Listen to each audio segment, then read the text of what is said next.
In today's video, I'm going to share with you guys my Procreate setup to create custom and unique logos and brand icons. Hey everyone, welcome back to my channel. My name is Megan. If you haven't been here before, thank you so much for being here. I have been a graphic designer for the last 8, going on 9 years, and I've worked with hundreds of clients. And one of the things that I've realized I really love to do with my logo designs is to create really unique brand illustrations or icons or elements that can add some personality to the brand. I want to preface by saying I don't really consider myself a painter or an illustrator or a drawer. I just like to use Procreate to help bring some of my visual ideas to life. And to be honest, Procreate makes drawing so much easier instead of just pen to paper. In my opinion, there's so many settings that you can do to make it feel like you're actually an illustrator and that things look really good straight from the screen. So I've created logos like these using Procreate to create those brand elements to really bring it to life. And I've been doing a lot of that lately. So I was like, I want to sit down with you guys and show you my setup. So if you've been interested in maybe getting into creating some fun illustrations or icons, then I hope this video helps you out. But I also wanted to mention that if you want to see an in-depth look of my client process and how I really bring the logo and the brand identity to life, then be sure to check out my Patreon. I post a new tutorial in there every single week, and I like to share the real life client projects and what it really looks like to run a full-time graphic design business, all the way from how to actually design, to the marketing, to my weekly setup and routine. All of that I share on Patreon, so be sure to check that out. I always have a coupon down below for my YouTube subscribers, so I just wanted to mention that before we get too far ahead. But let's head on over to my Procreate screen and I'll show you guys everything I do to set it up for some custom illustrations. And also, every client's a little bit different. Some clients might want a very rustic vintage feel. Other clients might want a very abstract, maybe clean feel. So I'll share with you guys the brushes I use for those different effects. But let's go get to designing. Okay, so for those of you wondering, I get a lot of questions on what iPad I have. So I thought I would just share with you guys my name of my iPad. It is definitely not a newer version. It is the iPad 7th generation, and it is the version 16.3.1. So if you've been curious about that, that is the type of iPad I have. It works perfectly for what I need, and yeah, I'm really happy with it. So I thought I would share with you guys the typical setup I use to create logos. As you can see, I have a lot of brand work going on in here. This is a recent project of mine that I've been working on. We're doing some very I would say more rustic vintage illustrations. So let me just turn off the drawing guide so you can see. These are definitely more, I would say, vintage, because as you can see, there's those check textures in it and a lot of character to these icons.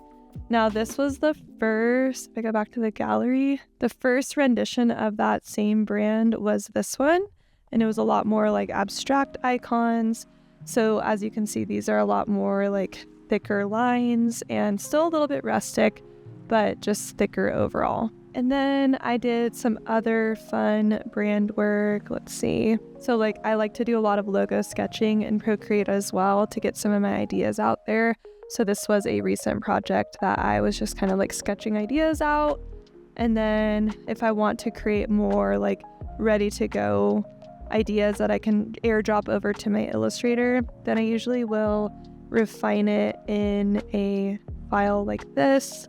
So a lot of times when I'm creating these brand icons, like this bird, for example, was a bird that I used in the logo, but I sometimes will create just part of the logo here, and then I do the rest in Illustrator. So I'm not always creating the entire logo in here, but a lot of these can be used, like I said, in social media graphics and other things to just bring it all to life. So I wanted to show you guys how I set up my file first off. If you go to this little plus icon, you'll see the options for a new canvas. Most of the time I just go for screen size. That just means whatever size screen your iPad is, that's what the screen size will be.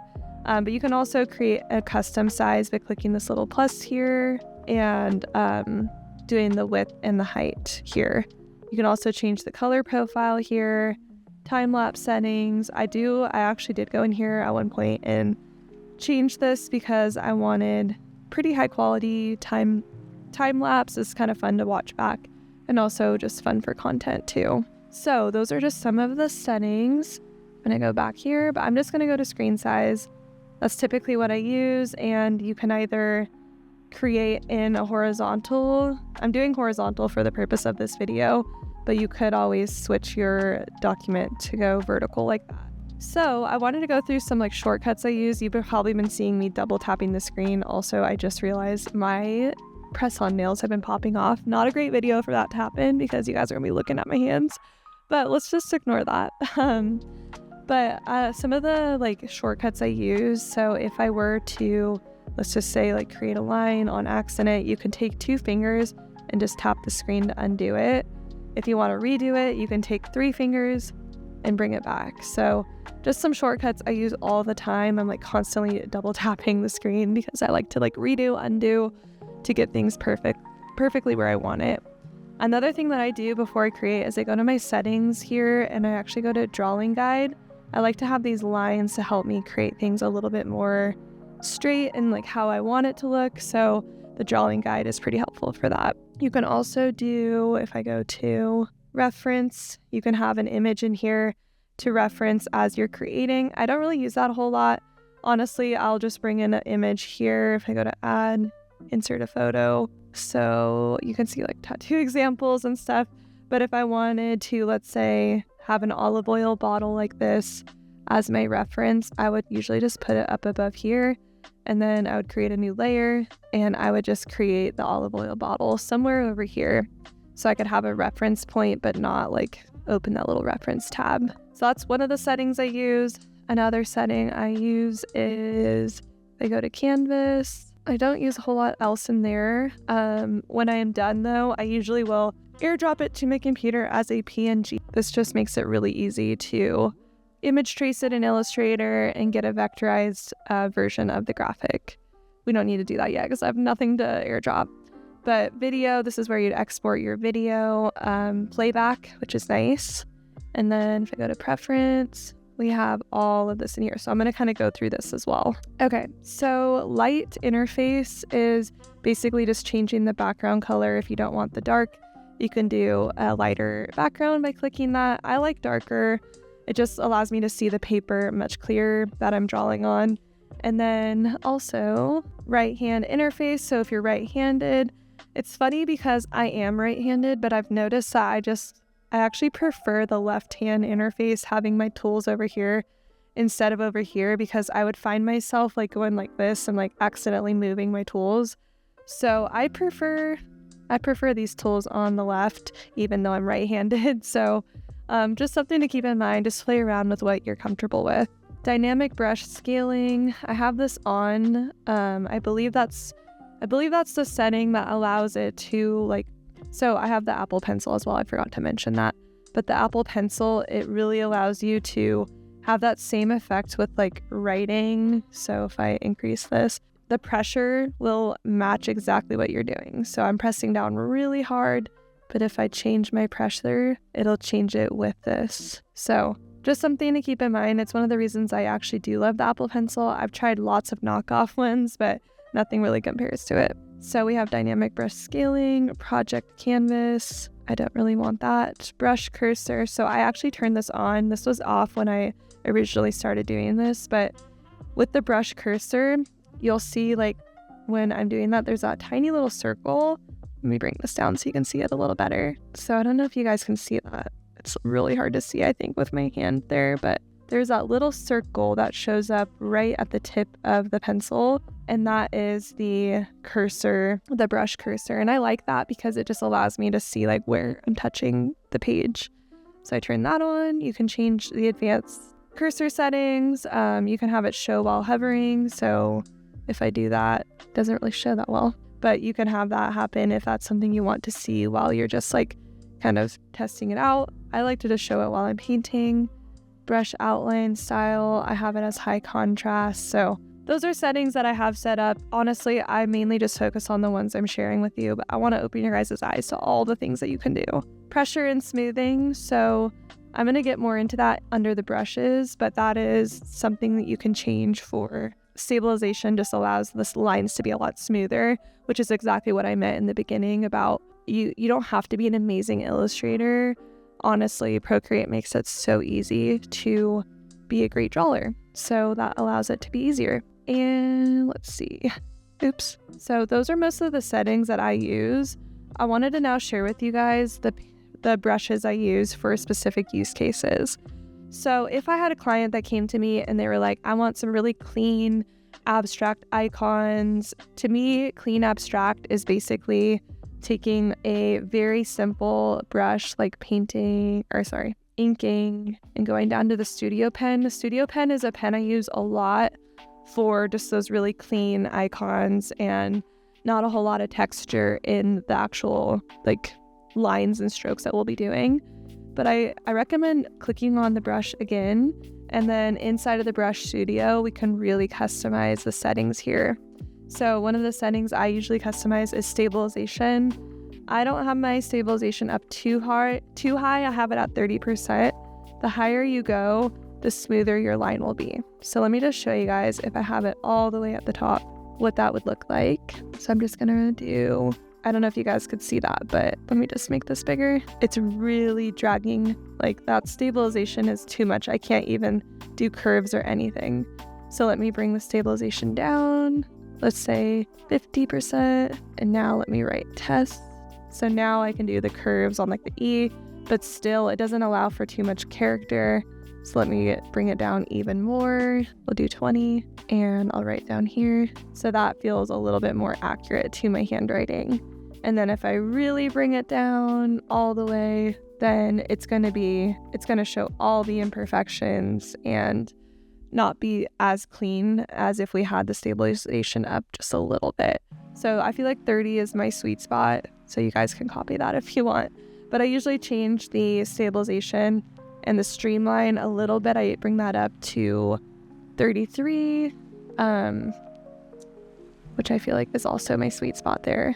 So those are the settings I use for my Studio Pen. You can change all types of things. You can change the taper, so like how lightly it fades off. You can change pressure, all of that, but I don't really go into that too much. So I'm gonna actually remove these layers. I'm going to show you guys an example on if I were to, let's say I'm going to draw some mountains for my client. So I'm going to do something like this, and let's just do that. And then a little sun. So that's super clean, right? It's a very like just smooth line, not a lot of there's no texture at all really. And it's just very, very smooth lines. Now, if my client came to me and they were like, I want the icons to have a lot more character. I want them to look vintage and hand-drawn. Then that is when I would go to, this is actually a new brush pack I just purchased by, it's called the Rusty Nib. I'll link it down below. But they have so many great brushes in here that give you that texture. Like, look how many brushes. It's pretty amazing. So I also have True Grit, but Rusty Nib is what I use.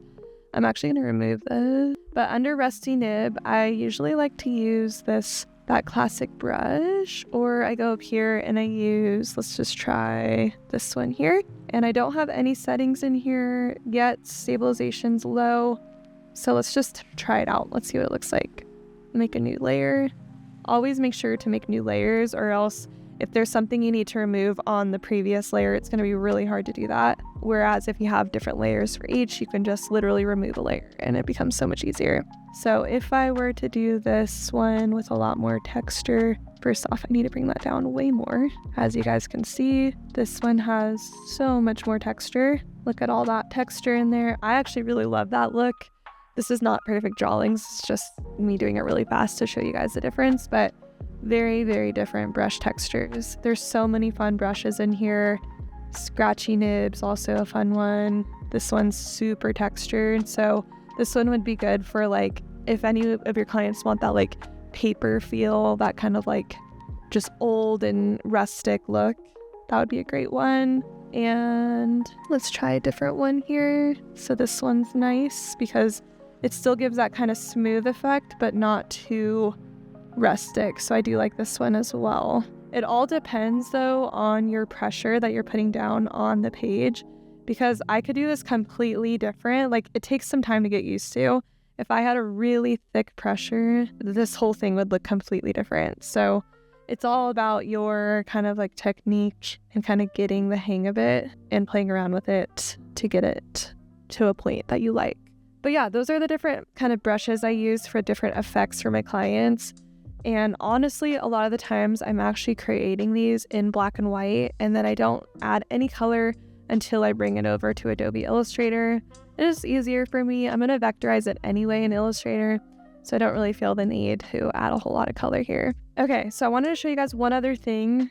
These are kind of the basics of creating logos and icons and stuff like that, is using these brushes, using those settings, and also I didn't mention, but if you're new to Procreate, these settings on the side here, so this one is your actual brush size, and this is the opacity. So what I recommend is, if you're nervous that you're going to lose your brush sizing, if you're creating all these icons for your clients and you're like, I'm so afraid I'm going to like lose my settings, what you can do is, so let's just say, gotta create a new layer. So let's just say I want that size a little lower. Let's just say this is like the perfect brush size for what I want. I'm actually just gonna hold that down, and we're gonna do that plus sign, and it will keep that exact sizing for you. So even if you go up, you can still see that little mark there, and you can bring it back down and place it there perfectly to get that same sizing. So yeah, this is something to keep in mind. I actually do use that quite often so I don't lose my settings. Okay, so if you wanted to create a symmetrical icon or logo or illustration, then what we would do is go to Drawing Guide, turn that on, go to Edit Drawing Guide, and we're gonna select Symmetry. Inside Symmetry, there's different options where you can match the left and right hand side, or you can match top and bottom, or you can do a quadrant or a radial kind of like mirroring effect. I'm gonna do vertical, and I think that'll be perfect for what I need. So I'm gonna click done, and as you can see, it mirrors the right to left hand side. So if I was creating a butterfly, we could have that. I want that little line in the middle to come back. So I'm gonna go to Edit Drawing Guide, Options, let's bring that line back. I just have to add the color to the line like that. And now if I were to create, I've actually had a client recently that wanted a butterfly. So for me, it was easy to create the butterfly this way. And I love this tool. It makes everything so much easier. And anything that I do on each side will connect to the other. So if I wanted to add some like patterns in here, I only have to do it once, and it keeps it very, very symmetrical. So this is a very simple drawing, but I feel like a butterfly is a perfect example of how the symmetry option works. We could do the same exact thing for if we were to be creating, like for my client recently wanted a vessel as one of her brand icons. So for hers, I could easily, I need to make sure this is on again, vertical. So I'm just gonna quickly erase this, and let's try creating that vessel. So it takes a little playing around with, makes it so much easier to create some really beautiful icons just like this. And the nice thing about it is whatever you erase on one side, it will erase it for the other as well. So cool. And yeah, I really love the symmetry tool. It saves me so much time, and it just makes creating brand icons like this so fun. I just quickly wanted to mention the colors real quick. If you are going to be creating your icons in color and you want to bring in the brand colors, I typically go to the value here and I add in the hex code, and then you can create a new color palette in here, and you can actually name it whatever your client's color palette is. So don't need that. So I could do this plus icon, create new palette. You can also do a new color palette from your files or photos, whatever you have. But I usually do value, add it in here, and then you can actually just hold down a little square here to set current color, to save it in somewhere for you to then bring it into your color palette. So I really love that. I think it's a great option. I mean, occasionally I do create my icons in colors, so I do use that option pretty often. So I do use that option when I can. So yeah, when everything is done, I go to my little wrench here, I go to share, PNG. And like I said, I just click on airdrop and bring it over to my computer. Just as easy as that. And then when I image trace it, that's a whole other tutorial I can share with you guys.